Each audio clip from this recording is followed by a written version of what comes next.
ഒരു 70 lakhs annual salary ഉള്ള ഒരാൾ അത് വിട്ടിട്ട് വേറൊന്നിലോട്ട് പോകുക എന്ന് പറയുമ്പോൾ ഒരു കൊച്ചു കുട്ടിയോട് ചോദിച്ചാലും പറയും അത് വിവേകക്കേടാണ്. ജീവിതം പണയപ്പെടുത്തുവാണ്. പണയപ്പെടുത്തിയെന്നല്ല, അതിനപ്പുറത്തേക്കും പറയാം, വിറ്റു. എൻ്റെ സ്വപ്നം ഞാൻ മാത്രം കാണുന്ന സ്വപ്നമാണ്.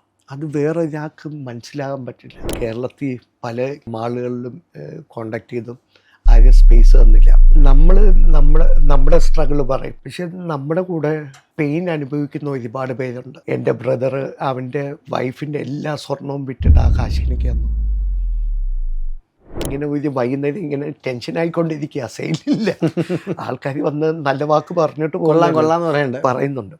അപ്പോൾ ഒരു ലേഡി വന്നു, പ്രൊഡക്റ്റ് നോക്കി അത് എടുത്തോളാൻ പറഞ്ഞു. അപ്പം ഞാൻ എന്നോടാണോ ഈ അത് തന്നെ, ഇവർക്ക് എന്ത് ധൈര്യത്തിലാണ് എൻ്റെ നിന്ന് വാങ്ങുന്നത്. ഇങ്ങനെ ഒരു റിയലൈസേഷൻ അവിടെ വെച്ചുണ്ടാകുന്നു, എൻ്റെ പ്രോഡക്റ്റ് എന്താണെന്നുള്ളത്. തോറ്റ ഒരാളുടെ മോനായിട്ട് എൻ്റെ മക്കൾക്ക് ജീവിക്കാം, പക്ഷേ ക്വിറ്റ് ചെയ്ത ഒരാളുടെ മോനായിട്ട് അറിയപ്പെടാൻ പാടില്ല.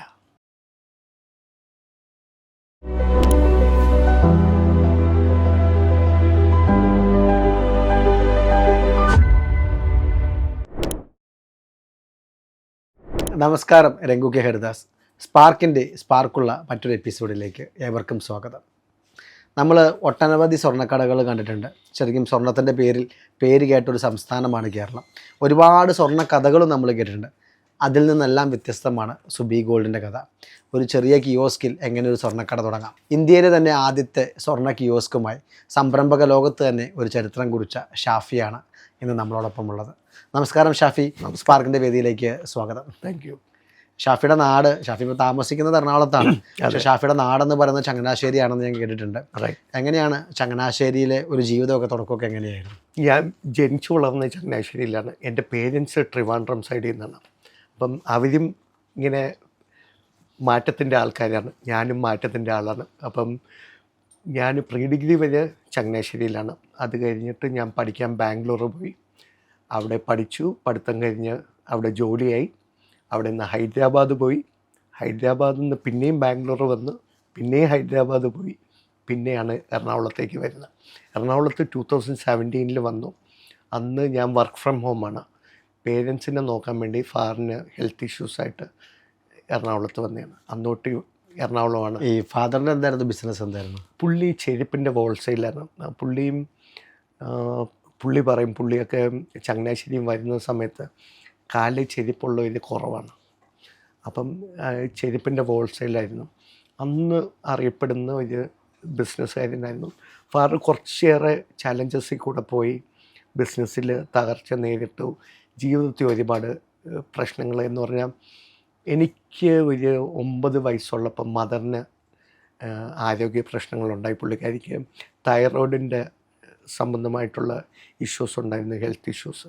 അതിൻ്റെ ട്രീറ്റ്മെൻറ്റും കാര്യങ്ങളുമായിട്ട് കുറച്ചേറെ നമ്മൾക്ക് വീട്ടിലൊരു അസുഖം വന്നു കഴിഞ്ഞാൽ നമ്മളെ ഫിനാൻഷ്യലി അത് ചലഞ്ച് ചെയ്യുമല്ലോ. അങ്ങനെ എനിക്ക് 11 വയസ്സുള്ളപ്പോൾ മദർ മരണപ്പെട്ടു. ആ ഒരു ചലഞ്ച് പുള്ളിയുടെ ലൈഫിലുണ്ടായിരുന്നു, ബിസിനസ് ആണെന്നുണ്ടെങ്കിലും. പക്ഷേ പുള്ളി ഞാൻ കണ്ടിട്ടുള്ള ഇത്രത്തോളം ആത്മവിശ്വാസമുള്ള ഒരു വ്യക്തിയെ ഞാൻ കണ്ടിട്ടില്ല. എന്ത് ഇതുണ്ടെങ്കിലും പുള്ളി ബൗൺസ് ബാക്ക് ചെയ്യുമായിരുന്നു, ഫുൾ ഓഫ് എനർജി. എൻ്റെ ഫാമിലിയിൽ പൊതുവേ ഞാൻ കണ്ടിട്ടുള്ളതാണ്. ഒരു ഫാറിൻ്റെ സൈഡിൽ ഫുൾ എനർജിയുള്ള ആൾക്കാരാണ് ഉള്ളത്. അവരാണ് എൻ്റെ ഇൻസ്പിറേഷൻ. എത്ര രൂപ ശമ്പളം ഉള്ളപ്പോഴാണ് ജോലി പെടുന്നത്? ഏത് കമ്പനിയിൽ നിന്നാണ് അവസാനം പുറത്തിറങ്ങുന്നത്? ഞാൻ AT&Tയിലാണ് ലാസ്റ്റ് വർക്ക് ചെയ്തത്. 2010 തൊട്ട് 22 വരെ AT&Tയിൽ. ഞാൻ ഇറങ്ങുമ്പോൾ അവിടെ ഏരിയ മാനേജറായിരുന്നു. ഒരു കുറച്ച് വലിയ ഫാർമസ്യൂട്ടിക്കൽ കമ്പനീസിൻ്റെ എസ്കലേഷൻ മാനേജ്മെൻറ്റ്, അക്കൗണ്ട് മാനേജ്മെൻറ്റ് എന്ന് പറയും. എസ്കലേഷനും കാര്യങ്ങളും വരുമ്പം ഞാനാണ് ഏഷ്യ പസഫിക് റീജിയനിൽ ഹാൻഡിൽ ചെയ്തുകൊണ്ടിരുന്നത്. ബിസിനസ് എപ്പോഴും ഒരു നമുക്ക് നമ്മുടെ ഒരു ഐഡൻറ്റിറ്റി ഉണ്ടല്ലോ, ഒരു ലെഗസി ഉണ്ട്, റൈറ്റ്? ഞാൻ ഒരു കമ്പനിക്ക് വേണ്ടി വർക്ക് ചെയ്യുമ്പോൾ അവിടെ നല്ലൊരു എംപ്ലോയിയാണ്. ഞാനൊന്നും മിച്ചം വയ്ക്കുന്നില്ല. എനിക്ക് പുറത്ത് വന്നിട്ട് AT&T എന്ന് പറഞ്ഞ് ബോർഡ് വെച്ച് കഴിഞ്ഞാൽ വിലയില്ല. നമ്മുടേതായ എന്തെങ്കിലും നമുക്ക് ചെയ്യണം. നമ്മൾ മരിച്ചു കഴിഞ്ഞിട്ട് പ്രതിമ വയ്ക്കുന്നതല്ല, നമ്മൾ ജീവിച്ചിരിക്കുമ്പം തന്നെ നമ്മൾ ഒരു കാര്യം അച്ചീവ് ചെയ്യുക എന്നുള്ളതാണ് നമ്മുടെ ലെഗസി. മരണപ്പെട്ടിട്ട് നമ്മൾ അറിയുന്നില്ല, നമ്മൾ ജീവിച്ചിരിക്കുമ്പോൾ നമ്മൾ അറിയണം നമുക്കൊരു ഇമ്പാക്റ്റ് ഉണ്ടാക്കാൻ പറ്റിയെന്ന്. എൻ്റെ ഫാദറിൻ്റെ ഒരു ഇൻപുട്ടുണ്ട്. ഞാൻ പറഞ്ഞു, നമ്മൾ എന്ത് ബിസിനസ് ചെയ്താലും ഈ ഒരു ലാഭം കിട്ടണമെങ്കിൽ എത്ര പാടുപെടണമെന്ന് ചോദിച്ചു. ഫാദർ പറഞ്ഞു, പക്ഷേ നിനക്ക് ഒരാൾക്ക് ജോലി കൊടുക്കാൻ പറ്റും, ഒരാൾക്ക് ജീവിതം കൊടുക്കാൻ പറ്റും. അതൊരു മേജർ ഒരു ടേണിംഗ് പോയിൻ്റ്. ഫാദർ പറഞ്ഞതുകൊണ്ട് അത് ചെയ്യാൻ പറ്റും. അപ്പോൾ ഈ നല്ല ശമ്പളത്തിൽ നിന്നാണ് ഇങ്ങനൊരു തോട്ട് പ്രോസസ്സ് വരുന്നത്. എന്തായിരുന്നു ആദ്യത്തെ ഒരു തോട്ട്? എന്തായിരുന്നു ആദ്യത്തെ തോട്ടെന്ന് പറഞ്ഞാൽ, എനിക്ക് ഈ വിഷൻസ് വന്നുകൊണ്ടിരിക്കുന്ന അസുഖമുള്ളതാണ്. എന്ന് പറഞ്ഞാൽ പല കാര്യങ്ങളും നമുക്ക് ചെയ്യണമെന്ന് പറഞ്ഞ ആഗ്രഹമുള്ളത്. അത് കുറച്ച് നാൾ കഴിയുമ്പോൾ വേറെ ഒരാൾ ചെയ്യുമ്പോൾ ഫ്രണ്ട്സിനെ വിളിച്ച് പറയും, വൈഫിനോട് പറയും, നീ ഓർക്കുന്നുണ്ടോ അന്ന് ഞാൻ പറഞ്ഞ കാര്യം? ഞാൻ ഓർക്കുന്നില്ല, നിങ്ങൾക്ക് വട്ടാണെന്ന് പറയും. വട്ടാണെന്ന് പറയും. അല്ലെന്നുണ്ടെങ്കിൽ അതിന് എനിക്കുള്ള എക്സൈറ്റ്മെൻറ്റ് അവർക്കുണ്ടാകണമെന്നില്ല. അവർ ഒരു മൂളിക്കേക്കും. പിന്നെ ഞാൻ അത് തെളിവാക്കാൻ തുടങ്ങി. ഇത് വരുമ്പോഴത്തേക്കും മെയിൽ അയക്കാൻ തുടങ്ങും, ഇതാണ് എൻ്റെ ഐഡിയ, ബുക്കിൽ എഴുതി വയ്ക്കാൻ തുടങ്ങി. അപ്പോൾ അന്ന് തൊട്ടുള്ള എൻ്റെ ഒരു ഈ എഴുതി വെച്ചതിലൊന്നാണ് jewellery, rings and ear rings എന്ന് പറഞ്ഞാൽ ലൈറ്റ് വെയ്റ്റ്, എന്നും മാറ്റുന്നത് എന്താണ്? റിങ്സും ഇയർ റിങ്സുമാണ് ആൾക്കാർ മാറി മാറി യൂസ് ചെയ്യുന്ന സാധനം. അപ്പോൾ അതിനു വേണ്ടി ഒരു കട തുടങ്ങണമെന്ന് പണ്ട് തൊട്ടുള്ള ആഗ്രഹമാണ്. പിന്നെ എനിക്ക് ഈ ഫാഷനോടൊക്കെ ഇഷ്ടമുള്ള ഒരു വ്യക്തിയാണ്. അന്നേരം കംപ്ലീറ്റ് മാൻ എന്നൊക്കെ പേരുണ്ട്. കാര്യം പറഞ്ഞാൽ റെയ്മണ്ട്സിൻ്റെ പരസ്യം കണ്ടേ ഭ്രാന്തായിരുന്നു, മുറിച്ച് വയ്ക്കും. പിന്നെ ബാംഗ്ലൂർ സെൻറ്റ് ജോൺസ് കോളേജിൽ ഞാൻ ഫാഷൻ ഷോയ്ക്ക് റാം വാക്ക് നടത്തിയിട്ടുള്ളത്. അപ്പം തമിഴ്നാട്ടിൽ നിന്ന് വന്നവർക്ക് പിന്നെ വലിയ കാര്യമായിരുന്നു. കാര്യം രജനികാന്തിൻ്റെ പോലെ ഇരിക്കുന്നത്. അപ്പം അന്ന് ഒരുപാട് പ്രോത്സാഹനം കിട്ടിയ സെക്കൻഡ് റൗണ്ടിൽ ഔട്ടായി. പക്ഷെ ഫാഷനുമായിട്ട് എനിക്ക് എപ്പോഴും ഒരു ബന്ധമുണ്ട്.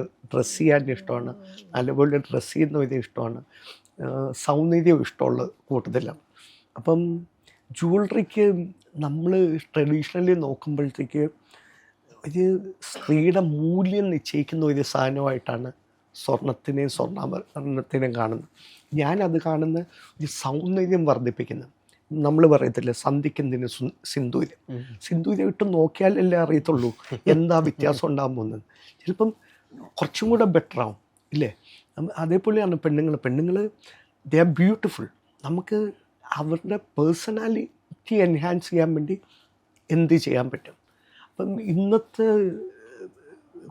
പെൺകുട്ടികളെ കാണുമ്പോഴത്തേക്ക് അവർ ഫോർമൽ ഡ്രസ്സാണ്, വെസ്റ്റേൺ ഡ്രസ്സാണ്. അപ്പം ഈ ജ്വല്ലറി ഫീൽഡിൽ മെയിൻ ഒരു ചലഞ്ച് ഞാൻ കണ്ടത്, ജ്വല്ലറി വാങ്ങാൻ പോകുമ്പോഴത്തേക്ക്, വൈഫുമായിട്ട് വാങ്ങാൻ പോകുമ്പോഴത്തേക്ക് നമ്മൾ അയ്യോ ഇതൊക്കെ ഇവിടെ ഉണ്ടായിരുന്നെന്ന് നമ്മൾ പറയും. നമ്മൾ ഒരിക്കലും അത് എക്സ്പോസ്ഡ് അല്ല. നമ്മൾ അകത്ത് കയറി നോക്കുമ്പോഴേ നമുക്ക് അവിടെ എന്താണ് അവൈലബിൾ എന്ന് അറിയാൻ പറ്റുള്ളൂ.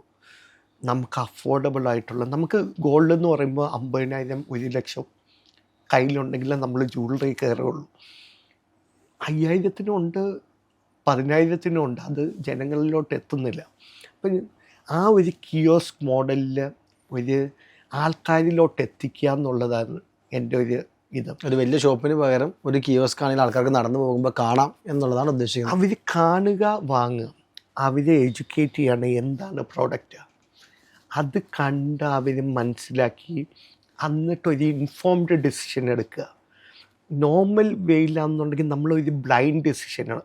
എൻ്റെ കയ്യിൽ 1 ലക്ഷം ഉണ്ട്, അതിന് ജ്വല്ലറി വാങ്ങണം. ഇവിടെ അങ്ങനെയല്ല, അവിടെ ഒരു റിങ് ഉണ്ട്, അതെനിക്ക് വാങ്ങണം. ഇത് രണ്ടും വലിയ ഡിഫറൻസാണ്.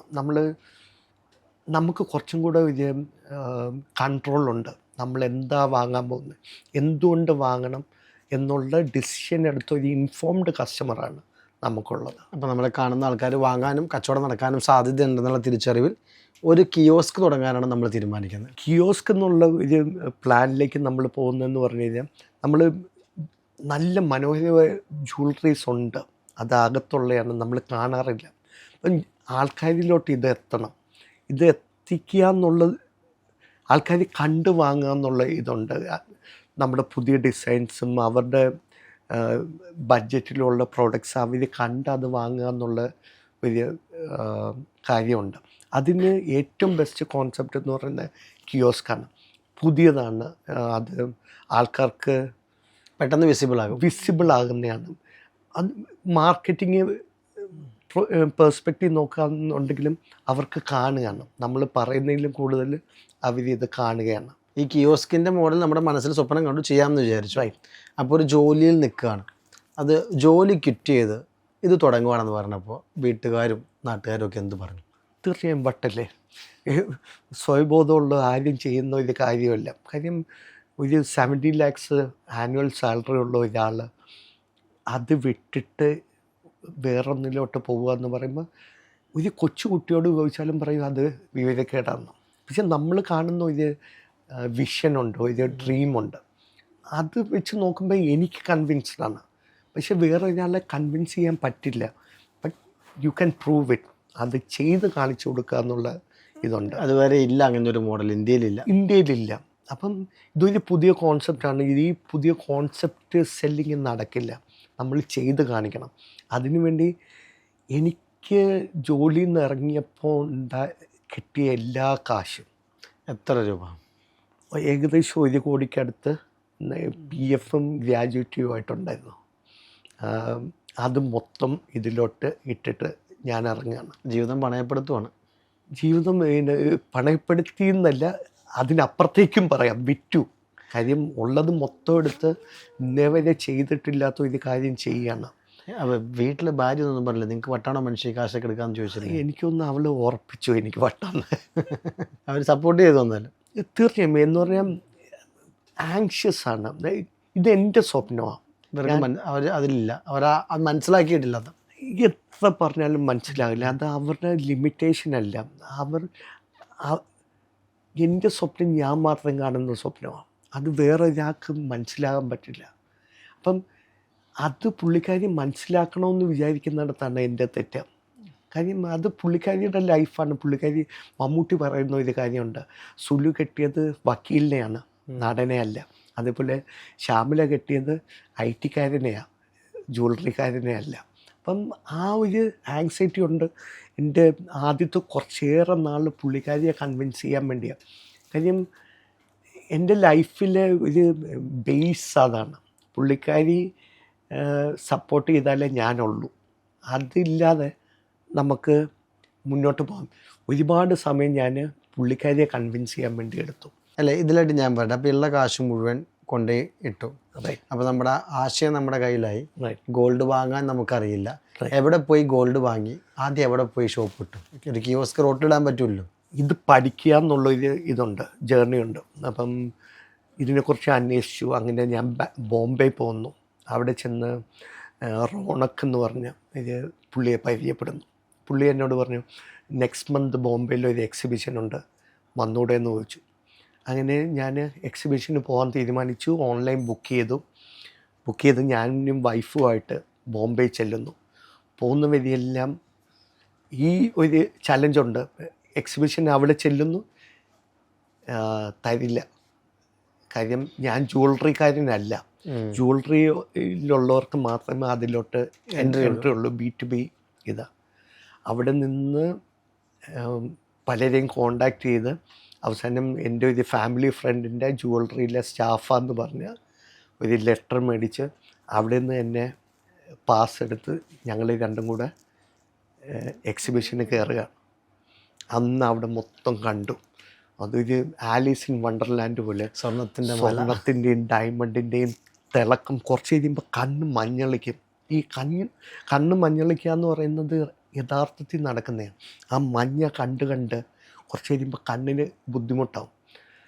അതിൻ്റെ ഇടയിൽ കടന്നു ഇങ്ങനെ നടക്കുക. 5 ഹാളുണ്ട് നമ്മുടെ അഡ്ലക്സിൻ്റെ പോലെ, 5 ഹാള്. അത് നടന്നു ഓരോന്നും കണ്ട് അപ്പം ഞാൻ കാണുന്ന പ്രോഡക്ട്സ്, എനിക്ക് ഇഷ്ടപ്പെടുന്ന പ്രോഡക്ട്സ് എല്ലാം 18 ക്യാരറ്റാണ്. അന്ന് ഈ 22 ക്യാരറ്റിൻ്റെ കാലത്ത് എനിക്കിഷ്ടപ്പെടുന്നതും വ്യത്യസ്തമായിട്ടും ഈ വർക്കിംഗ് വുമണ് ഞാൻ ആലോചിക്കുന്ന സാധനങ്ങളെല്ലാം 18 ക്യാരറ്റിലാണ്. ഇങ്ങനെ ഒരു റിയലൈസേഷൻ അവിടെ വെച്ചുണ്ടാകുന്നു, എൻ്റെ പ്രോഡക്റ്റ് എന്താണെന്നുള്ളത്. അതൊരു എക്സ്പീരിയൻസ് ആയിരുന്നു. ബോംബെ ആണ് എൻ്റെ ലൈഫ് മാറ്റിയത്. അവിടെ നിന്ന് കാര്യങ്ങളൊക്കെ പഠിച്ചു. അവിടെ നിന്ന് കാര്യങ്ങൾ. സ്വർണ്ണം മേടിച്ചു വന്നിട്ട് ഇല്ല, കണ്ടു വെച്ചിട്ട് വന്നു, കോണ്ടാക്ട്സ് എടുത്തു. അതിൽ നിന്ന് ഒരു ബാംഗ്ലൂരിൽ ഉള്ള ഒരു കോണ്ടാക്ട്സ് ഉണ്ടായിരുന്നു. പുള്ളിക്ക് ഞാൻ ഓർഡർ കൊടുക്കുന്നു. പുള്ളിയാണ് എനിക്ക് ആദ്യമേ സപ്ലൈ ചെയ്യുന്ന പ്രോഡക്റ്റ് സപ്ലൈ ചെയ്യുന്നത്. എന്തായിരുന്നു അന്നത്തെ ബ്രാൻഡിൻ്റെ ഇട്ട പേരെന്തായിരുന്നു? സുബി ഗോൾഡ്. സുബി ഗോൾഡ് എന്താ അതിൻ്റെ ഒരു അർത്ഥം എന്താണ്? സുബി ഗോൾഡ് എൻ്റെ മദറിൻ്റെ പേരാണ് സുബൈദ. സുബൈദയുടെ പകുതിയാണ് സുബി. അപ്പം ഞാൻ പറഞ്ഞില്ലേ, മദർ എനിക്ക് 11 വയസ്സുള്ളപ്പം മരണപ്പെട്ടതാണ്. അപ്പം ഫാറ് വേറെ വിവാഹം കഴിച്ചു. അത് പെൺകുട്ടി ഉണ്ടായപ്പം സുബൈദ എന്ന് പേരിട്ടു. പക്ഷെ അവളെ സുബൈദ എന്ന് വിളിക്കാൻ ഇത് കാരണം സുബി എന്ന് വിളിച്ചു. അപ്പം എൻ്റെ മദറിൻ്റെയും എൻ്റെ പെങ്ങളുടെയും പേരാണ് സുബി. അത് വെച്ചിട്ടാണ് സുബി ഗോൾഡ്. അങ്ങനെ ഭാഗ്യം കിട്ടുന്ന അപൂർവമല്ലേ. അങ്ങനെ ഈ സ്വർണം കയ്യിൽ കിട്ടി, പേര് കയ്യിൽ കിട്ടി, 1 കോടി രൂപ കയ്യിലുണ്ടായിരുന്നു, അതെല്ലാം ചിലവാക്കിയിരിക്കുകയാണ്. ഇനി നമുക്ക് ഈ പ്രൊജക്റ്റ് എവിടെയെല്ലാം ഒന്ന് ഇംപ്ലിമെൻ്റ് ചെയ്യണമല്ലോ. റൈറ്റ്. കാരണം ഇതുവരെ ഇല്ലാത്തൊരു സാധനമാണ്. നമ്മുടെ വലിയ ആശയമായിട്ട് എങ്ങോട്ട് പോയി? ഇതൊരു വലിയ നിലയിൽ ഇന്ത്യയിലെ ഫസ്റ്റ് കിയോസ്കാണ്. ഒരു ഫസ്റ്റ് കിയോസ് ബേസ്ഡ് ജ്വല്ലറിയാണ്. അത് എനിക്കുള്ള എക്സൈറ്റ്മെൻറ്റ് എല്ലാവർക്കും ഉണ്ടാകണമെന്നില്ല. അപ്പം അത് വലിയ രീതിയിൽ ലോഞ്ച് ചെയ്യാൻ വേണ്ടി ഞാൻ ലുലുവിൽ സ്പേസിന് ആയിപ്പോയി. അവിടെ ഞാൻ ചെന്ന് പലപ്പോഴും മീറ്റിംഗ് നടത്തി, പലപ്പോഴും എക്സ്പ്ലെയിൻ ചെയ്തു. സ്വപ്നമാണല്ലോ, സ്വപ്നമാണ്, റിജക്റ്റഡ് ആയി. അപ്പം ഞാൻ അവസാനം പറഞ്ഞു, ഇത് ഞാൻ യൂസഫ് അലിക്കോട് പറഞ്ഞിരുന്നെങ്കിൽ പുള്ളി അക്സെപ്റ്റ് ചെയ്തേനെ. കാര്യം പുള്ളി ഓണ്ടർപ്രണറാണ്. ഒരു ഓണ്ടർപ്രണറിൻ്റെ പാഷനും പവറും പുള്ളിക്ക് മനസ്സിലാകാൻ പറ്റും. പക്ഷെ ഒരു എംപ്ലോയിക്ക് മനസ്സിലാകാൻ പറ്റില്ല. They go by rules. അവർക്കൊരു കോർപ്പറേറ്റ് റൂളുണ്ട്. ആൻഡ് അവരുടെ ആ റിജക്ഷൻ കറക്റ്റാണ്. റിജക്റ്റ് എന്താ കാര്യം നമുക്ക് പ്രയോർ എക്സ്പീരിയൻസ് ഇല്ല. പിന്നെ ഒരു പുതിയ സാധനം സെറ്റ് ചെയ്യണം. ഇപ്പം എന്നോട് ചോദിച്ചു കഴിഞ്ഞാൽ അവരുടെ ഡെസിഷൻ 100% റൈറ്റാണ്. കാര്യം ഇതൊരു എനിക്കൊരു ട്രയൽ ആൻഡ് ടെസ്റ്റാണ്. അവർക്ക് ആ റണ്ണിങ് ബിസിനസ് ഒരു മാളാണ്. അവിടെ ട്രയലിന് സ്ഥാനമില്ല. ഈ മാളിലെ കിയോസ്ക് നടത്തുമ്പോൾ അത് 365 ദിവസവും ഓപ്പണാണ്. ഒരിക്കൽ പോലും അത് കാലിയായിട്ട് ഇരിക്കാനോ പറ്റില്ല. അതെപ്പോഴും പ്രൊഡക്റ്റും വേണം, എംപ്ലോയീസും വേണം. അപ്പം ഇതെല്ലാം നമ്മൾ പഠിച്ചത് മെല്ലെ മെല്ലെയാണ് പഠിച്ചത്. അപ്പം ഈ ലുലുവിൽ റിജക്ഷൻ കഴിഞ്ഞിട്ട് എന്ത് ചെയ്യണമെന്ന് അറിയാതിരുന്നപ്പോൾ ഞാൻ മെയിൽ ഓൺലൈനായിട്ട് ലോഞ്ച് ചെയ്തു. ഓൺലൈൻ ലോഞ്ച് ചെയ്തു. 1 മാസം 2 മാസം ഇരിക്കുകയാണ്. ഇപ്പം കച്ചവടം വരുമെന്ന് പറഞ്ഞു. ഇപ്പം പിന്നെ ബൂസ്റ്റിങ്ങും എല്ലാം ചെയ്ത് നമ്മൾ ട്രൈ ചെയ്തു, നടക്കുന്നില്ല. എൻക്വയറി വരുന്നുണ്ട്. നമ്മൾ ടച്ച് ആൻഡ് ഫീൽ ഇല്ല. സുബി ഗോൾഡ് എന്താണ്? ഒന്നുമില്ല. വിശ്വാസം എവിടെയാണ്? ഇത് ഗോൾഡാണ്. ഗോൾഡ് ടച്ച് ആൻഡ് ഫീലും വിശ്വാസവും. അപ്പോൾ സുബി ഗോൾഡ് ഓൺലൈൻ വെക്കില്ലെന്ന് മനസ്സിലായി. തിരിച്ച് കിയോസ്കിൽ തന്നെ വരണം. ഞാൻ ബാംഗ്ലൂർ പോയി, കേരളത്തിൽ പല മാളുകളിലും കോണ്ടാക്ട് ചെയ്തും ആരും സ്പേസ് തന്നില്ല. ദുബായിൽ പോയി. ദുബായി ചെന്നപ്പോഴത്തേക്ക് അവിടെ സിറ്റി സെൻറ്റർ ഡയറയിൽ അവർ സ്പേസ് തരാമെന്ന് പറഞ്ഞു. ആദ്യമായിട്ടുള്ള അംഗീകരിക്കുകയാണ്. പക്ഷെ 4 ലക്ഷം രൂപ റെൻറ്റ്. അതോടുകൂടി അത് നടക്കില്ലെന്ന് വെച്ചു. തിരിച്ച് വണ്ടി കയറി. 4 ലക്ഷം ഓക്കെ ആയിരുന്നു. പക്ഷേ ഇത് പുതിയ ഫീൽഡാണ്. ജ്വല്ലറി എനിക്കറിയില്ല, പ്രോഡക്റ്റ് വിൽക്കുമെന്നറിയില്ല. ആ സമയത്ത് അത് വലിയ റിസ്ക്കാണ്. ഇപ്പം ഞാൻ പോകും, ലോകത്ത് എവിടെയും ഞാൻ ഇടും. കാര്യം ആ കോൺഫിഡൻസ് ഉണ്ട്. അന്നില്ല. ഞാൻ മേടിച്ച് വെച്ച സാധനങ്ങളാണ്. വൈഫ് പോലും ഇല്ല അന്ന് സെലക്ഷന്. ഞാൻ എൻ്റെ സെലക്ഷനാണ്. അത് നിർബന്ധമായിരുന്നു. കാര്യം എന്താ ചെയ്യേണ്ടതെന്നുള്ള അറിയണമെന്ന്. ആ പറഞ്ഞപ്പോഴാണ് ഒരു കാര്യം വിട്ടുപോയി. ഈ എക്സിബിഷന് പോയപ്പം വൈഫും ഉണ്ട് കൂടെ. അന്ന് അവിടെ വെച്ച് പരിചയപ്പെടുന്ന ഒരാൾ നമ്മുടെ മലബാർ ഗോൾഡിൻ്റെ അഹമ്മദാജിയാണ്. പുള്ളിയെ ചെന്ന് ഞാൻ കാര്യം പറഞ്ഞു, അനുഗ്രഹിക്കണമെന്ന് പറഞ്ഞു. പുള്ളി ദുആ ചെയ്തു. അതൊരു ഒരു പോസിറ്റീവ് ഇതായിട്ട് ഞാൻ കാണുന്ന ഒരു കാര്യമാണ്. ആ ഇത് ജസ്റ്റ് ഒന്ന് കണക്ട് ചെയ്തെന്നുള്ളൂ. കിയോസ്ക് ഇടാൻ പറ്റിയില്ല. ലുലുവിൽ ഓൺലൈനായിട്ട് പോയി. പിന്നെ ദുബായ് കിട്ടി, പറ്റില്ല. പിന്നെ എന്ത് ചെയ്യണമെന്ന് പറഞ്ഞ് ആലോചിച്ചിരുന്നപ്പോഴാണ് നമ്മുടെ ഗ്രാൻഡ് മാൾ ഉണ്ടല്ലോ എടപ്പള്ളി, പഴയ ഇമ്മാനുവലിൻ്റെ, അവിടെ ചെന്ന് സംസാരിച്ചപ്പോൾ അവിടുത്തെ മാൾ മാനേജർ നല്ല റെജിൽ എന്ന് പറഞ്ഞു, അദ്ദേഹം എനിക്ക് ഒരു എക്സിബിഷൻ പോലെ ടെമ്പററി ആയിട്ട് ഇതന്നെ അവിടെ അവസരം തന്നു. അങ്ങനെ ആദ്യമായിട്ട് 2 പെട്ടിയിൽ 2023 സെപ്റ്റംബറിൽ 2 പെട്ടി എന്ന് പറഞ്ഞാൽ അതിൻ്റെ അകത്ത് ജ്വല്ലറി വെച്ചില്ലെങ്കിൽ അത് ലോട്ടറി ടിക്കറ്റ് വെക്കുന്ന പെട്ടി ആൾക്കാർ ലോട്ടറി വെക്കാൻ പോണ പോലെ ജ്വല്ലറി വെക്കാൻ പറ്റുന്ന ഒരാൾ ആണ്. അങ്ങനെ ഞാൻ ആ പെട്ടിയിൽ നല്ലപോലെ ജ്വല്ലറി സെറ്റ് ചെയ്ത് ഇരിക്കുകയാണ്. അപ്പം ആദ്യമേ എനിക്ക് സെയിലിനെ കുറിച്ച് ചിന്തയില്ല. ഇത് ഒരാൾ വന്ന് കാണുക, അപ്രീഷിയേറ്റ് ചെയ്യുക. അപ്പോൾ ആൾക്കാർ വന്ന് ഇഷ്ടപ്പെട്ടു, നല്ല ഡിസൈനാണെന്ന് പറയുമ്പോൾ എൻ്റെ കണ്ണ് നിറയും സന്തോഷമുണ്ട്. കാര്യം നമ്മുടെ ഒരു ഡ്രീമും നമ്മുടെ ഒരു സെലക്ഷനും ഒരാൾക്ക് ഇഷ്ടപ്പെടുക എന്ന് പറയുമ്പം അത് ഒരു വാലിഡേഷനാണ്. ഇങ്ങനെ ഇരിക്കുമ്പോൾ ഒരു അറബി വരുന്നു, പുള്ളിക്കാരിക്ക് റിങ് ഇഷ്ടപ്പെടുന്നു, പക്ഷേ ഇതായതുകൊണ്ട് വാങ്ങാൻ മടി, പോകുന്നു. രണ്ടാമത്തെ പ്രാവശ്യം അവർ 2 ദിവസം കഴിഞ്ഞ് വരുന്നു. അന്ന് മേടിക്കാൻ തയ്യാറായി, കാർഡ് കരുതുന്നു, സ്വൈപ്പിംഗ് മെഷീൻ ഇല്ല. കാര്യം വിൽക്കുന്നതിനെ കുറിച്ച് ഞാൻ ചിന്തിച്ചിട്ട് പോലും നമ്മുടെ പ്രതീക്ഷകളിലെവിടെ ഇതിന് മനുഷ്യൻ വാങ്ങുന്നില്ല. അപ്പം ഇത് സ്വൈപ്പിംഗ് മെഷീൻ ഇല്ല, ഞാൻ എന്ത് ചെയ്യുമെന്ന് അറിയില്ല. അപ്പം അവർ പോയി. അപ്പം സ്വൈപ്പിംഗ് മെഷീൻ ഓർഡർ ചെയ്തു. അപ്പം ദിവസങ്ങൾ പോവാണ്. സ്വൈപ്പിംഗ് മെഷീൻ വന്നു, ഇവർ പിന്നെയും വന്നു. ഈ ഇവർ വരുന്നതിന് മുമ്പ് ഒരു മാജിക്ക് നടക്കുകയാണ്. ഞാൻ ഇങ്ങനെ ഒരു വൈകുന്നേരം ഇങ്ങനെ ടെൻഷനായിക്കൊണ്ടിരിക്കുക, സെയിലില്ല. ആൾക്കാർ വന്ന് നല്ല വാക്ക് പറഞ്ഞിട്ട് കൊള്ളാന്ന് പറയുന്നുണ്ട്. അപ്പോൾ ഒരു ലേഡി വന്നു, പ്രൊഡക്റ്റ് നോക്കി, അതെടുത്തോളാൻ പറഞ്ഞു. അപ്പം ഞാൻ എന്നോടാണോ ഈ അത് തന്നെ, ഇവർക്ക് എന്ത് ധൈര്യത്തിലാണ് എൻ്റെ നിന്ന് വാങ്ങുന്നത്? ഗോൾഡാണ് ഞാൻ വിൽക്കുന്നത്, എന്ത് ധൈര്യത്തിലാണ്?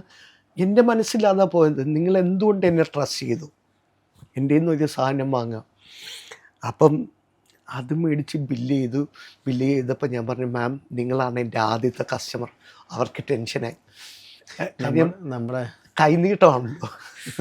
അപ്പം പുള്ളിക്കാരി നമ്മൾ അബദ്ധം വരലെന്ന് പുള്ളിക്കാരി ഒരു ഡോക്ടറാണ്, ഡെർമറ്റോളജിസ്റ്റ്. അതെനിക്ക് കാര്യം കസ്റ്റമർ പ്രൊഫൈൽ ഇമ്പോർട്ടൻ്റ് ആണ്. ഞാൻ നോക്കിയ വർക്കിംഗ് വുമണാണ് എൻ്റെ ആദ്യത്തെ കസ്റ്റമർ വന്ന് മേടിക്കുന്നത്. അപ്പം ഹാപ്പിയായി. ഞാൻ ആ സന്തോഷത്തിൽ നമസ്കരിക്കാൻ വേണ്ടി പോയി.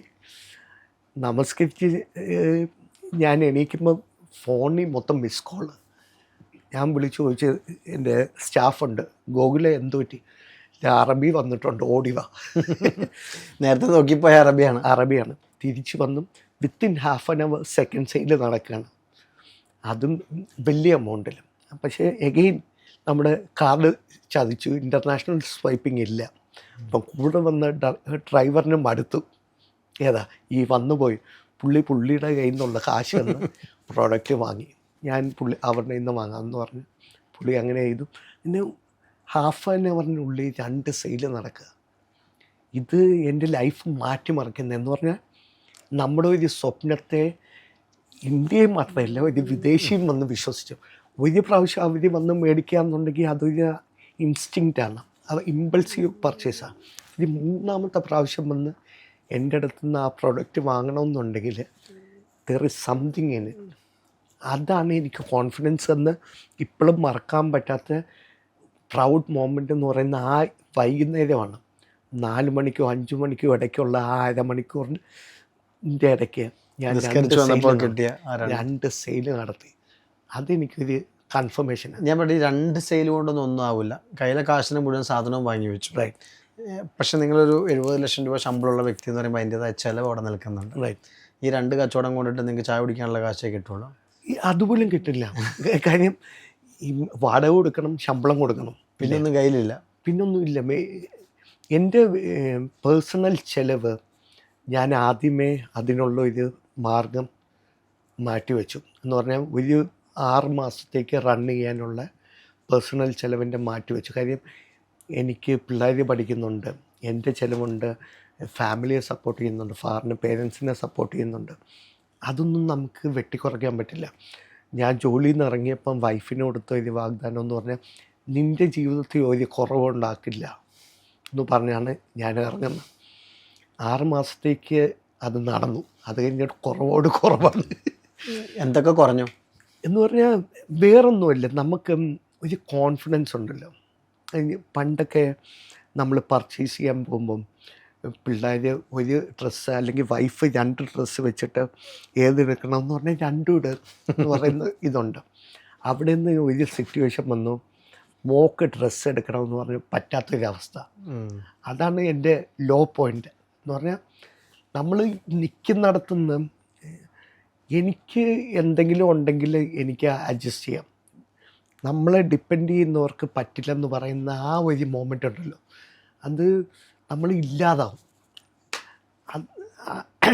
അത് നമ്മൾ സർവൈവ് ചെയ്തു.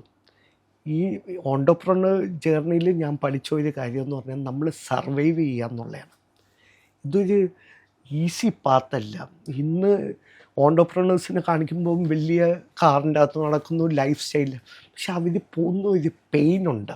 അത് എത്ര വലിയ കോടീശ്വരനായാലും ഒരു പെയിനുണ്ട്. കാര്യം ഇതെല്ലാം നടത്തുക എന്നുള്ളൊരു പെയിനുണ്ട്. ആ പെയിന് അത് സർവൈവ് ചെയ്ത് കഴിഞ്ഞാൽ യു ആർ സക്സസ്ഫുൾ. എന്തായിരുന്നു പെയിൻ?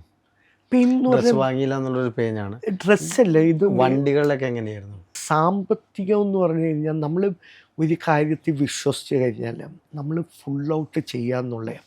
അപ്പോൾ ഈ പറഞ്ഞ 1 കോടി എന്നൊക്കെ പറയുന്നത് 6 മാസം കൊണ്ട് ആവിയായിപ്പോയി. കാര്യം ജീവിത ചെലവും സാധനം മേടിച്ച് ആവിയായി. പിന്നെ എന്ത് ചെയ്യണമെന്ന് അറിയത്തില്ല. അപ്പോൾ എൻ്റെ ബ്രദർ, പുള്ളിയുടെ വൈഫിൻ്റെ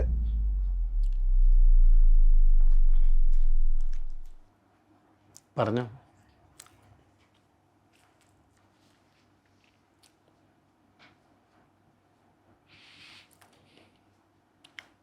ഈ നമ്മുടെ സ്ട്രഗിൾ പറയും, പക്ഷെ നമ്മുടെ കൂടെ പെയിൻ അനുഭവിക്കുന്ന ഒരുപാട് പേരുണ്ട്. ഇപ്പം എൻ്റെ ബ്രദർ അവൻ്റെ വൈഫിൻ്റെ എല്ലാ സ്വർണവും വിറ്റിട്ട് ആ കാശ് എനിക്ക് തന്നു.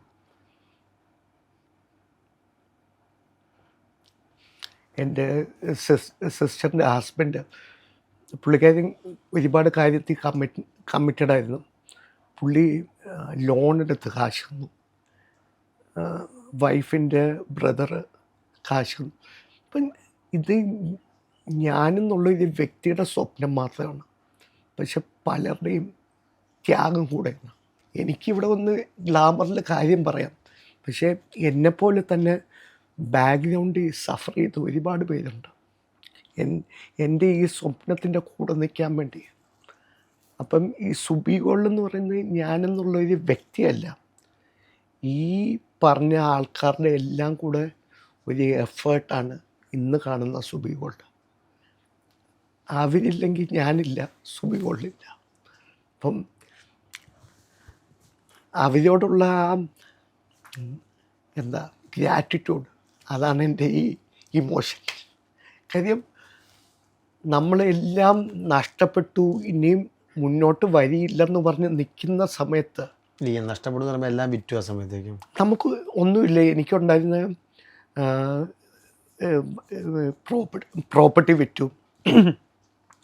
എനിക്ക് ഒരു സമയത്ത് 3 കാറുണ്ടായിരുന്നു, അതെല്ലാം വിറ്റു. ഇതെല്ലാം കഴിഞ്ഞിട്ട് നമ്മൾ എയിമുണ്ട്, നമുക്ക് കാണാം, പക്ഷേ ഇതെല്ലാം ഫ്യൂൽ ചെയ്യുന്ന കാശാണ്. നമ്മൾ ആ ടഫായിട്ടിരിക്കുന്ന സമയത്ത് നമ്മളെ മാത്രമേ വേറൊന്നും പ്രതീക്ഷിക്കാതെ, അവർ ആ സ്വപ്നം പോലും കാണുന്നില്ല, നമ്മളിൽ നിന്നൊന്നും പ്രതീക്ഷിക്കാതെ ആ കാശൊക്കെ തരുവാണ്, സപ്പോർട്ട് ചെയ്യാണ്. എനിക്കറിയത്തില്ല ഇതെങ്ങനെ കൊടുക്കുമെന്നുള്ളത് അറിയത്തില്ല, പക്ഷേ എനിക്ക് ഉറപ്പുള്ള ഒരു കാര്യം എന്ന് പറഞ്ഞു കഴിഞ്ഞാൽ ഒരു ദിവസം എനിക്ക് അത് ചെക്ക് ചെയ്ത് തീർക്കാവുന്നുള്ളൂ. അത് ഫിനാൻസ് കൊടുക്കാൻ പറ്റുള്ളൂ. കമ്മിറ്റ്മെൻറ്റ് വേറെയാണ്. നന്ദി, അത് വേറെയാണ്. ഇത് സുബി ഗോൾഡ് എവിടെ എത്തിയാലും അവരുടെ ആ സപ്പോർട്ടില്ലെങ്കിൽ ഞാനില്ല. ഒരു സംരംഭകന് വേണ്ടത് അത്തരം ഒരു തീർച്ചയായും ഒരു കൗൺസിലിങ്ങും ഒരു സപ്പോർട്ടും ആവശ്യമാണ്. തീർച്ചയായും ഇത് പിന്നെ നമ്മളെപ്പോഴും ഫിനാൻസ് വെച്ചിട്ടാണ് ഈ ഓണ്ടർപ്രണറിനെ കാണുന്നത്.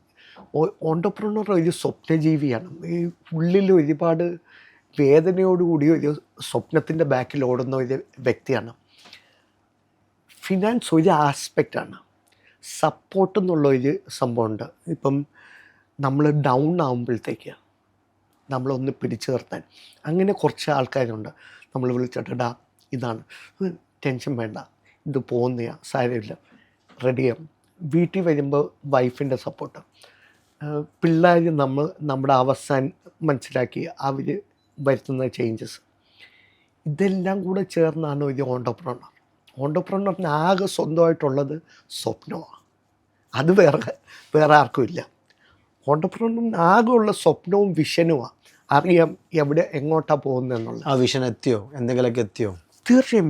ഞാൻ പറഞ്ഞില്ലേ, എൻ്റെ ആദ്യത്തെ മൈൽ സ്റ്റോൺ എന്ന് പറയുന്നത് ഒരു സെയിലാണ് ഇല്ലേ. ആ ഒരു സെയിൽ, പിന്നെ ഞാൻ പറഞ്ഞു വീക്ക്ലി 2 സെയിൽ, അല്ലെങ്കിൽ മന്ത്ലി 4 സെയിൽ, അതായി ഡെയിലി സെയിൽ. അപ്പോൾ ഒന്നുമില്ലാത്ത ഇന്ന് ആദ്യത്തെ 1 കോടി നേടിയപ്പോഴാണ് നമ്മൾ റിയലൈസ് ചെയ്യുന്നില്ല. പിന്നെ തിരിഞ്ഞു നോക്കുമ്പോൾ ആദ്യത്തെ സെയിലിൽ നിന്ന് 1 കോടിയിലോട്ടെത്തി. വെറും 2.5 വർഷത്തെ ഇതിൽ ഒന്നുമില്ലാത്ത സുബി ഗോൾഡ് എന്താണെന്ന് അറിയാത്തടത്തുനിന്ന് നമ്മൾ അവിടെ എത്തുക എന്ന് പറഞ്ഞാൽ, ആയിരക്കണക്കിന് കസ്റ്റമേഴ്സ് ട്രസ്റ്റ് ചെയ്യുന്ന ഇതിലോട്ടെത്തുക എന്നുണ്ടെങ്കിൽ അതാണ് എൻ്റെ ഫസ്റ്റ് അച്ചീവ്മെൻറ്റ്. എന്ന് പറഞ്ഞാൽ എൻ്റെ പ്രോഡക്റ്റ് ആർക്കെങ്കിലും ഇഷ്ടമുണ്ടാവുമോ എന്ന സ്ഥലത്തുനിന്ന് എത്രത്തോളം കസ്റ്റമേഴ്സായി. ഇന്ന് എത്ര ടേൺ ഓവറായി? ലക്ഷങ്ങളിൽ നിന്ന് കോടികളിലോട്ടെത്തി. കോടികളിലേക്ക് ടേൺ ഓവർ എത്തി. കമ്പനി ബ്രേക്ക് ഈവൻ ആയി. എറണാകുളത്ത് നിന്ന് ഞാൻ ബാംഗ്ലൂർ ഫെബ്രുവരി 2025 കിയോസ്ക് ഇട്ടു. അപ്പം നമുക്ക് സ്കെയിൽ ചെയ്യാൻ പറ്റുമെന്ന് മനസ്സിലായി. നമുക്ക് മാനേജ് ചെയ്യാൻ പറ്റുമെന്നും ഒരു സിസ്റ്റം ഇടാൻ പറ്റുമെന്നും പ്രോസസ്സ് ഇടാൻ പറ്റുമെന്നും ഉറപ്പിച്ചു. കാര്യം ഒന്ന് ചെയ്യുന്നത് ട്രയൽ, രണ്ടാമത്തത് ചെയ്യുന്നത് അത് ഊട്ടി ഉറപ്പിക്കുക എന്നുള്ള പറയുന്ന ഇതാണ്. അതും സമയം കുറയ്ക്കുക എന്നുള്ളത്. ഇപ്പം എറണാകുളത്ത് എടുത്തതിൻ്റെ പകുതി സമയത്തിൽ നമുക്ക് ബാംഗ്ലൂർ ബ്രേക്ക് ഈവനായി. അപ്പം എനിക്കൊരു വിഷനുണ്ട്. ആ വിഷനിലേക്കുള്ള ഓരോ പടികൾ മുന്നോട്ട് നീങ്ങിക്കൊണ്ടിരിക്കുന്നു. മുന്നോട്ട് ഈ വിഷൻ ഉണ്ടെന്ന് പറഞ്ഞു. ഈ ഒരു സമയത്ത് അനുഭവിച്ച കഷ്ടപ്പാടിൽ ഭയങ്കര കഷ്ടപ്പാടാണ്. ആ സമയത്ത് ഇതൊക്കെ നിർത്തിപ്പോയാൽ കൊള്ളാൻ തോന്നിയിട്ടുണ്ടോ? ഇല്ലെന്ന് പറഞ്ഞാൽ കള്ളമായിരിക്കും. കാര്യം എന്തിന് ഞാൻ പറഞ്ഞില്ലേ, എനിക്ക് സഫർ ചെയ്യാം. ഞാൻ എന്ത് സഫറാണ് ചെയ്തത്? ആ സമയം ഈ സഫറിങ് പറയുന്നത് അത് പേഴ്സണല്ല. നമുക്കൊരു ഇപ്പം നമ്മളത് പറയുമ്പോഴത്തേക്ക് എനിക്കത് സഫറിങ് അല്ല, എൻജോയ്മെൻറ്റാണ്. കാര്യം ഓരോ കാര്യങ്ങൾ ചെയ്യുമ്പോൾ ഞാൻ എൻ്റെ ഉള്ളിൽ പറയുന്നുണ്ട്, ഇത് നാളത്തേക്ക് നിനക്ക് ഇൻ്റർവ്യൂവിന് പറയാൻ ബെസ്റ്റ് സാധനം. കാര്യം എനിക്ക് ആ കോൺഫിഡൻസ് ഉണ്ട്. കാര്യം ഈ സ്റ്റാർ ലെവലിലെ ജീവിതം അനുഭവിച്ചിട്ട് നമ്മൾ പാറ്റയും പല്ലിയും ഉള്ളിടത്ത് 750 രൂപയ്ക്ക് റൂം എടുക്കുന്ന ഇതുണ്ടല്ലോ, അത് സഫറിങ് ആണോ എന്ന് ചോദിച്ചു കഴിഞ്ഞാൽ ആണ്. പക്ഷേ എനിക്കതൊരു മെഡലാണ്. I can do it. തിരിച്ചിറങ്ങി വരാനും പറ്റുമെന്ന്.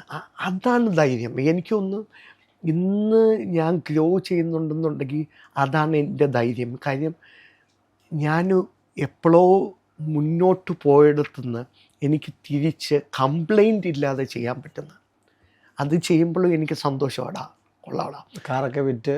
കാറ് വിറ്റു, സ്ഥലങ്ങൾ വിറ്റു. സ്വർണ്ണക്കച്ചവടം ചെയ്യുമ്പോൾ വൈഫിന് സ്വർണ്ണം, അവർക്ക് ധരിക്കാൻ സ്വർണ്ണമില്ലാത്ത അവസ്ഥ. ഇതെല്ലാം യാത്രയൊക്കെ മെട്രോയിലും ബസ്സിലും ഒക്കെ ആക്കി. ഞാൻ ട്രെയിനിൽ ഫ്ലൈറ്റിൽ കയറി ഇറങ്ങി അവിടെ നിന്ന് ബസ് പിടിച്ച് പിന്നെ മെട്രോയിൽ കയറി നടന്ന് എത്തുന്ന സ്ഥലങ്ങളുണ്ട്. അപ്പം ഇത് ഇതൊന്നും ഒരു പ്രയാസമല്ല. ഇതൊക്കെ എനിക്ക് അച്ചീവ്മെൻ്റാണ്. കാര്യം നമുക്കത് ചെയ്യാൻ പറ്റുക എന്നുള്ളത് ചുമ്മാ ചെയ്യല്ലല്ലോ, നമ്മുടെ ഗതികേട് കാരണം ചെയ്യല്ലല്ലോ, നമുക്കൊരു സ്വപ്നമുള്ള കാരണം ചെയ്യാം. ആ സ്വപ്നത്തിന് വേണ്ടി സഞ്ചരിച്ചു, എല്ലാം നഷ്ടപ്പെടുത്തി ഇന്ന് ആ സ്വപ്നത്തെ പിടിച്ചുകൊണ്ടിരിക്കുകയാണ്. എനിക്കത് ഇൻവെസ്റ്റ്മെൻ്റാണ്. നഷ്ടപ്പെടുത്തൽ നമുക്ക് ബലമില്ലാതെ പോകുമ്പോഴാണ് അത് നഷ്ടമാകുന്നത്. ഇൻവെസ്റ്റ്മെൻ്റ് ആയിട്ട് എൻ്റെ ഇൻവെസ്റ്റ്മെൻറ്റാണ്. ഗോൾഡിലേക്ക് ഇൻവെസ്റ്റ് ചെയ്തു. എൻ്റെ സ്വപ്നത്തിലേക്കുള്ള ഇൻവെസ്റ്റ്മെൻറ്റാണ്. ഗോൾഡിലേക്കല്ല, സ്വപ്നത്തിലേക്കുള്ള. കാര്യം ഗോൾഡ് ആർക്കും വാങ്ങാം, വിൽക്കാം. പക്ഷെ അതിങ്ങനെ ഒരു കോൺസെപ്റ്റ് കാണാൻ എത്ര പേരെ കൊണ്ട് കഴിഞ്ഞു. കാര്യം ഇന്ന് എനിക്കറിയാം ഇത് ഒരു ലിമിറ്റഡ് ആയിട്ടുള്ള ഒരു തോട്ടാണ്. കാര്യം ഇഷ്ടംപോലെ ജുവലേഴ്സ് ഉണ്ടായിരുന്നു, അവരെന്തുകൊണ്ട് ഇത് ചെയ്തില്ല?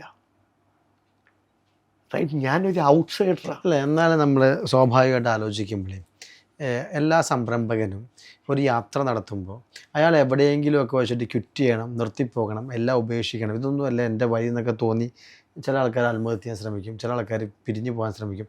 അങ്ങനെ തോന്നിയ സന്ദർഭം ആ ഒരു മൊമെൻറ്റിനെ അതിജീവിച്ചത് പറയാനുണ്ടോ? ഇല്ല, കാരണം ഒരുപാട് പേരിങ്ങനെ ഒരു മൊമെൻറ്റിലൂടെ കടന്നു പോകുന്നവരാണ്. തീർച്ചയായും. കാര്യം നമുക്ക് ആ ഡ്രീം വിശ്വാസം ഇല്ലാഞ്ഞിട്ടല്ല, അത് ചെയ്യാൻ പറ്റാത്ത അവസ്ഥ ഉണ്ടല്ലോ. അതാണ് ഈ നേരത്തെ പറഞ്ഞ നമ്മൾ സ്ട്രക്കായിട്ടിരിക്കുന്ന അവസ്ഥ. ഞാൻ പിടിച്ചു നിന്നത് തോറ്റ ഒരാളുടെ മോനായിട്ട് എൻ്റെ മക്കൾക്ക് ജീവിക്കാം, പക്ഷേ ക്വിറ്റ് ചെയ്ത ഒരാളുടെ മോനായിട്ട് അറിയപ്പെടാൻ പാടില്ല. റൈറ്റ്. ഞാൻ എൻ്റെ ജീവിതം ഉപേക്ഷിക്കാൻ ആർക്കും പറ്റും, പക്ഷേ ഫൈറ്റ് ചെയ്ത് നിൽക്കുക എന്ന് പറയുന്നത് അത് കാലിബറുള്ളവർക്കേ പറ്റുള്ളൂ. ഉപേക്ഷിക്കാൻ ആർക്കും പറ്റും. ഒരു ആദ്യത്തെ ചലഞ്ച് വരുമ്പോൾ ഉപേക്ഷിക്കാനും മറ്റ് മാർഗങ്ങൾ ചിന്തിച്ചിട്ടില്ലെന്നല്ല, അത് ചിന്തിച്ചിട്ട് തിരിച്ചു വരിക എന്നുള്ള ഇതുണ്ടല്ലോ. നമുക്ക് മുമ്പിൽ ഒരു മാർഗമില്ല, ഒന്നുമില്ല. പക്ഷേ ഈ ബൈബിളിലൊരു സ്റ്റോറിയുണ്ട്, മോസസിൻ്റെ കടൽ പിളർത്തുക എന്നുള്ള. ദൈവം ആ കടലിൽ അവിടെ കൊണ്ട് നിർത്തിയിട്ടാണ് മോസസിന് വഴി തുറന്നു കൊടുത്തത്. അല്ലാതെ മോസസ് വന്നപ്പോൾ വഴി തുറന്നിരിക്കുകയല്ല. അത് നമ്മുടെ വിശ്വാസത്തെ, നമ്മുടെ ആ ഡ്രീമിലുള്ള നമ്മുടെ വിശ്വാസത്തെ ടെസ്റ്റ് ചെയ്യുന്നതാണ്. വൺസ് അവിടെ ചെന്ന് നമ്മുടെ കാല് വെള്ളത്തിൽ തൊടുമ്പോൾ വഴി തുറക്കുക. അത് പല ഇൻസ്റ്റൻസ് ഉണ്ട്, പല ഇൻസ്റ്റൻസ്. അത് മാജിക്കലായിട്ട് തോന്നും, മാജിക്കലല്ല. You work for it. നമ്മൾ വർക്ക് ചെയ്യുക, അതിൽ നമ്മൾ കൺസിസ്റ്റൻ്റ് ആയിട്ട് നിന്ന് കഴിഞ്ഞാൽ നമ്മൾ വിചാരിക്കാത്തിടത്തു നിന്ന് വരികൾ തുറന്നു തരും. ഞാൻ ഈ പറഞ്ഞ കൂട്ടത്തിൽ എൻ്റെ ഒരു സ്റ്റാഫുണ്ട്. ഈ പറഞ്ഞ പോലെ എനിക്ക് വരി മുട്ടി നിൽക്കുന്ന സമയത്ത് പുള്ളിക്കാരി എന്നെ ഇങ്ങനെ മൊബൈലിൽ കാണിച്ചു തരിക, സാറേ ഇത് കണ്ടോ? ഞാൻ പറഞ്ഞു 18,000 രൂപ. അല്ല, ഒന്നും കൂടെ നോക്കിക്കേ, 18 ലക്ഷം രൂപ. ഞാൻ എൻ്റെ വെണ്ടറിന് കാശ് കൊടുക്കാനില്ലാതെ 17 ലക്ഷം രൂപ കൊടുക്കാൻ ഇല്ലാതെ ഞാൻ ടെൻഷൻ അടിച്ച് വന്നിരിക്കുന്ന മോമെൻറ്റാണ്. പുള്ളിക്കാരി എന്നോട് കാണിക്കുക. ഞാൻ പറഞ്ഞു ഇത് ഒന്നും മിണ്ടിയില്ല. ഞാൻ കണ്ണ് കറഞ്ഞു, ഒന്നും മിണ്ടിയില്ല. കുറച്ച് കഴിഞ്ഞിട്ട് ഞാൻ ചോദിച്ചു, ഇത് അത്യാവശ്യമുള്ളതാണോ എന്ന് ചോദിച്ചു. ഞാൻ പറഞ്ഞു സാറിനോട് ചോദിക്കണമെന്നുണ്ടായിരുന്നു, സാറ് തെറ്റിദ്ധരിച്ചാലോ എന്ന് പറഞ്ഞ് ഞാൻ ചോദിക്കാതിരുന്നതെന്ന് പറഞ്ഞു. ഞാൻ പറഞ്ഞു കുറച്ച് നാളത്തേക്ക് മറയ്ക്കാൻ പറ്റുമോ? അത് ആ കടലിൽ പുളർന്ന നിമിഷം. അത് നമ്മൾ പറയത്തില്ല മാജിക്കൽ. ഞാനത് എൻ്റെ CCTV നിന്ന് ഞാൻ ആ വീഡിയോ എടുത്തു വെച്ചിട്ടുണ്ട്. കാര്യം വിശ്വസിക്കത്തില്ല, നാളെ ഇത് പറഞ്ഞാലും ആരും വിശ്വസിക്കത്തില്ല. എൻ്റെ മുഖത്തിങ്ങനെ വെച്ച് കാണിക്കുക. ഒന്ന് ആലോചിച്ച് നോക്കിക്കുക, ആ ഒരു ഇമ്പോസിബിളാണ്. നമ്മൾ വിശ്വസിക്കത്തില്ല ആരും അങ്ങനെ ഒരു കാര്യം നടക്കുമെന്നുള്ളു. പക്ഷെ നടക്കും if you truly believe in your കൂടെ ഉണ്ടാവും ഇപ്പോഴും. പിന്നെ ഒരിക്കലും വിടത്തില്ല, ഒരിക്കലും വിടത്തില്ല. ഇല്ല ഇല്ല. കാര്യം ഞാനൊന്നും ഇല്ലാത്ത സമയത്ത് നമ്മൾ വിചാരിക്കാത്ത ചലഞ്ചസ് ഉണ്ട്. നല്ല സ്റ്റാഫിനെ കിട്ടില്ല നമുക്ക്. കാര്യം ഈ ഒരു കിയോസ്കിലോട്ട് വന്ന് നിൽക്കാൻ ഒരു ജുവലറി സ്റ്റാഫും തയ്യാറാകത്തില്ല. ആ സമയത്ത് എന്നെ ട്രസ്റ്റ് ചെയ്ത് വന്ന ആളാണ്. അതും ഈ ഒരു സിറ്റുവേഷനിൽ നമ്മളെ എന്നെ സപ്പോർട്ട് ചെയ്യാന്ന് പറഞ്ഞാൽ എന്നെ മനസ്സത്. ഇനി ഞാൻ ഒരു കാര്യം ചോദിക്കട്ടെ, ഇങ്ങനെ ഒരുപാട് പേരെ സപ്പോർട്ടുണ്ട്. ശരിക്കും പറഞ്ഞാൽ കണ്ണ് നിറയ്ക്കുന്ന കുറേ ഇൻസിഡൻസ് ഉണ്ട്. ഒരു കിയോസ്ക് ഇപ്പം നിങ്ങളുടെ അടുത്ത് വന്ന് ഞാൻ മേടിക്കുകയാണ്, ഞാൻ ഇൻവെസ്റ്റ് ചെയ്യാൻ ഒരുപാട് പേർക്കൊരു സംരംഭം തുടങ്ങാൻ ആഗ്രഹമുണ്ട്. എങ്ങനെയാണ് അതിൻ്റെ ഒരു മുന്നോട്ട് പോക്ക് എങ്ങനെയായിരിക്കും? ഇപ്പം ലാഭത്തിലായാലും, അതുകൊണ്ട് ഞാൻ ചോദിക്കുന്നത്. അതെ, ഒരു കിയോസ്കിൻ്റെ അഡ്വാൻറ്റേജ് എന്ന് പറഞ്ഞു കഴിഞ്ഞാൽ അത് ലോ ഇൻവെസ്റ്റ്മെൻറ്റും ലോ ഓപ്പറേഷണൽ കോസ്റ്റുമാണ്. പെട്ടെന്ന് ബ്രേക്ക് ചെയ്യാനാകാൻ പറ്റുന്നതാണ്. നമുക്കൊരു 85 lakhs to 1 crore ഉണ്ടെങ്കിൽ ഒരു കിയോസ്ക് ഇടാം എന്ന് പറഞ്ഞാൽ ഒരു ഗോൾഡ് അടക്കം ഒരു ആദ്യത്തെ ഒരു കുറച്ച് നാളത്തെ ഓപ്പറേഷൻസ് അടക്കം നമുക്ക് ചെയ്യാൻ പറ്റുന്ന ഒരു 85 lakhs to 1 crore ഉണ്ടെങ്കിൽ നമുക്ക് കിയോസ്ക് സെറ്റ് ചെയ്യാം. വിത്തിൻ 6 months നമുക്ക് ബ്രേക്ക് ഈവൻ ആകാൻ പറ്റും. 6 months ബ്രേക്ക് ഈവൻ ആകാൻ പറ്റും. തീർച്ചയായും. കാരണം വളരെ ചിലവ് കുറഞ്ഞ ഒരു രീതി ആയതുകൊണ്ട് തന്നെ പെട്ടെന്നാകാൻ പറ്റും. കാര്യം ഞാൻ പോയ സ്ട്രഗിൾ ഇല്ല, ഓൾറെഡി ഒരു പ്ലേസിലുണ്ട്. സിസ്റ്റമായി, പാറ്റേണായി, എല്ലാ രീതികളുമായി, എല്ലാ കാര്യങ്ങളുമായി മൾട്ടിപ്ലൈ ചെയ്യാവുന്ന ഉള്ളതേ ഉള്ളൂ. ഇപ്പോൾ 2 ഷോപ്പായി, 2ഉം ലാഭത്തിലുമായി. ഞാൻ ഒരു കാര്യം ചോദിക്കട്ടെ, എന്താണ് സുബി ഗോൾഡിനെ കുറിച്ചിട്ടുള്ള ഒരു വിഷൻ ഉണ്ടാകുമല്ലോ, ഇങ്ങനെയാകണം സുബി ഗോൾഡ് എല്ലാ ആളുകളിലും പറയാം, അങ്ങനെ എന്താ വിഷൻ? എന്താ എക്സാക്ട്ലി നല്ലൊരു പോയിൻ്റാണ്. നമ്മൾ ഒരു മാളിൽ പോകുമ്പം കയറുമ്പോൾ തന്നെ നമുക്കറിയാം, right side Marks and Spencer ഉണ്ട്, ലെഫ്റ്റ് സൈഡ് സീലിയോ ഉണ്ട്, അവിടെ സുറോസ്കി ഉണ്ട്, നാളെ പറയണ അവിടെ സുബി ഗോൾഡ് ഉണ്ട്.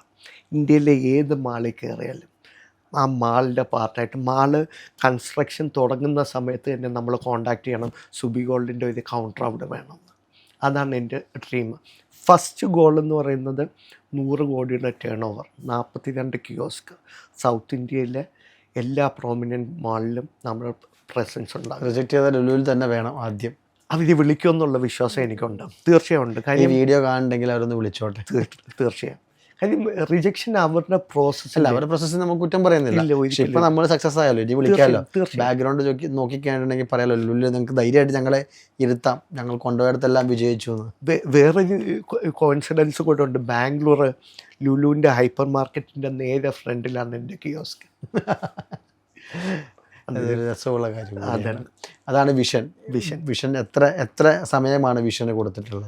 വിഷന് ഞാൻ ഇന്നലെ അതുമായിട്ട് സംസാരിച്ചപ്പോൾ പറഞ്ഞത്, നിങ്ങൾക്ക് വിഷൻ വേണം, വർക്ക് ചെയ്യണം, ടൈം ലൈൻ വെക്കല്ലേ. എനിക്ക് 2028 100 കോടി 42 കിയോസ്ക് എന്നുള്ളതാണ് ഞാൻ പ്ലാൻ ചെയ്തത്. അതിൻ്റെ ഒരു റീസണും കൂടെ ഉണ്ട്. SME IPO ആയിട്ട് ഉണ്ടാകണം എന്നുള്ളതാണ് എൻ്റെ എയിം. കാര്യം ഇൻവെസ്റ്റ് ചെയ്യുന്നവർക്ക് എക്സിറ്റ് ചെയ്യാനുള്ള ഒരു ഓപ്പർച്യൂണിറ്റി വേണം, അതും വാലിഡ് ആയിട്ടുള്ള ഒരു ഓപ്പർച്യൂണിറ്റി വേണം. അത് കാരണം എൻ്റെ കിയോസ്കിൻ്റെ ഇന്നേ വരെ ഉള്ള എല്ലാ ഇൻവെസ്റ്റ്മെൻറ്റും എല്ലാ പർച്ചേസും 100% ട്രാൻസ്പെറൻ്റാണ്, ബിൽഡാണ്, GST ആണ്. കാര്യം എനിക്ക് ആ IPO വിഷൻ ഉള്ള കാരണം അവിടെ ചെല്ലുമ്പം യാതൊരു വിധത്തിലും ഓഡിറ്റ് ഇഷ്യൂസ് ഉണ്ടാകാൻ പാടില്ല. 100% ആ കോൺഫിഡൻസ് ഉണ്ട്. അല്ല, നിങ്ങളുടെ കോൺഫിഡൻസ് വിജയത്തിലേക്ക് എത്തട്ടെ എന്ന് എനിക്ക് ആശംസിക്കാം. എനിക്ക് നേരിട്ടറിയാം, ഭാര്യയുടെ ഒരു സപ്പോർട്ടുണ്ട്, ഫാമിലിയുടെ ഒരു സപ്പോർട്ടുണ്ട്. എന്ന് വെച്ചാൽ ഒരുപാട് സുഹൃത്തുക്കൾ, ഒരുപാട് ബന്ധുക്കൾ, എന്തിന് സ്റ്റാഫ് വരെ സപ്പോർട്ട് ചെയ്യുന്നുണ്ട്. ഒരു വലിയ കുഴിയിലേക്ക് വീണ് അവിടെ നിന്ന് പടിപടിയായിട്ട് കയറി വന്ന് വലിയൊരു വിജയത്തിൻ്റെ കഥ പറയാണ്ട്. ഈ ഇൻഡസ്ട്രിയിൽ തന്നെ എനിക്ക് തോന്നുന്നു എല്ലാവരും പണിക്കൂലിയും പണിക്കുറവും ഒക്കെ പറയുമ്പോൾ MRP എന്ന് പറയുന്ന ഒറ്റ രീതിയിൽ വിൽക്കുന്ന ഒരു വ്യക്തിയാണ്. ആഭരണങ്ങളിൽ വലിയ വൈവിധ്യങ്ങൾ കൊണ്ടുവന്നിട്ടുണ്ട്. അതുകൊണ്ട് തന്നെ ഇപ്പോഴും കച്ചവടവും പ്രോപ്പറായിട്ട് പോകുന്നുണ്ട്. എൻ്റെ ഒരു പ്രതീക്ഷയിൽ 2028 മുന്നേ ഇതൊക്കെ സംഭവിക്കട്ടെ എന്ന് ഞാൻ ആശംസിക്കുകയാണ്. ഒരുപാട് കണ്ണു നിറയിക്കുന്ന മുഹൂർത്തങ്ങൾ പറയാനുണ്ട്. എന്നിരുന്നാലും എനിക്ക് പോലും വിഷമം തോന്നുന്ന കുറേ ഇൻസിഡൻറ്റ് എന്നോട് പറഞ്ഞിട്ടുണ്ട്. പക്ഷേ അത് മുഴുവനായിട്ട് നമുക്ക് ഈ വീഡിയോയിലൊന്നും പറയാൻ പറ്റുമെന്ന് അറിയില്ല, നമുക്ക് സമയത്തിൻ്റെ ഒരു പരിമിതി ഉള്ളതുകൊണ്ട്. എന്നിരുന്നാലും ഇവിടെ വന്ന് ഈ ഒരു കഥ ഷെയർ ചെയ്തതിൽ, ഈ ഒരു വിഷൻ ഷെയർ ചെയ്തതിൽ, ഒരുപാട് പേർക്ക് ഇൻവെസ്റ്റ് ചെയ്യാനുള്ള ഒരു സാഹചര്യത്തെക്കുറിച്ച് പറഞ്ഞു തന്നതിന് വളരെ സന്തോഷമുണ്ട്. ഒരുപാട് ഉയരങ്ങളിലേക്ക് എത്തട്ടെ, ഒരുപാട് വിജയിക്കട്ടെ. കൂടെ നിന്ന് എല്ലാവരോടും ആ ഒരു ടീമായിട്ട് തന്നെ നിങ്ങൾ മൂവ് ഓൺ ചെയ്യട്ടെ എന്ന് ഞാൻ ആഗ്രഹിക്കുന്നു. എല്ലാവിധ ആശംസകളും ഉണ്ടാകും. സ്പാർക്കിൻ്റെ എല്ലാവിധ സപ്പോർട്ടും നിങ്ങൾക്കുണ്ടാകും. നിങ്ങളെപ്പോലുള്ള സംരംഭകർ വളർന്നു വരട്ടെ എന്ന് ആശംസിച്ചുകൊണ്ട് നിർത്തുകയാണ്. നന്ദി, നമസ്കാരം. Thank you.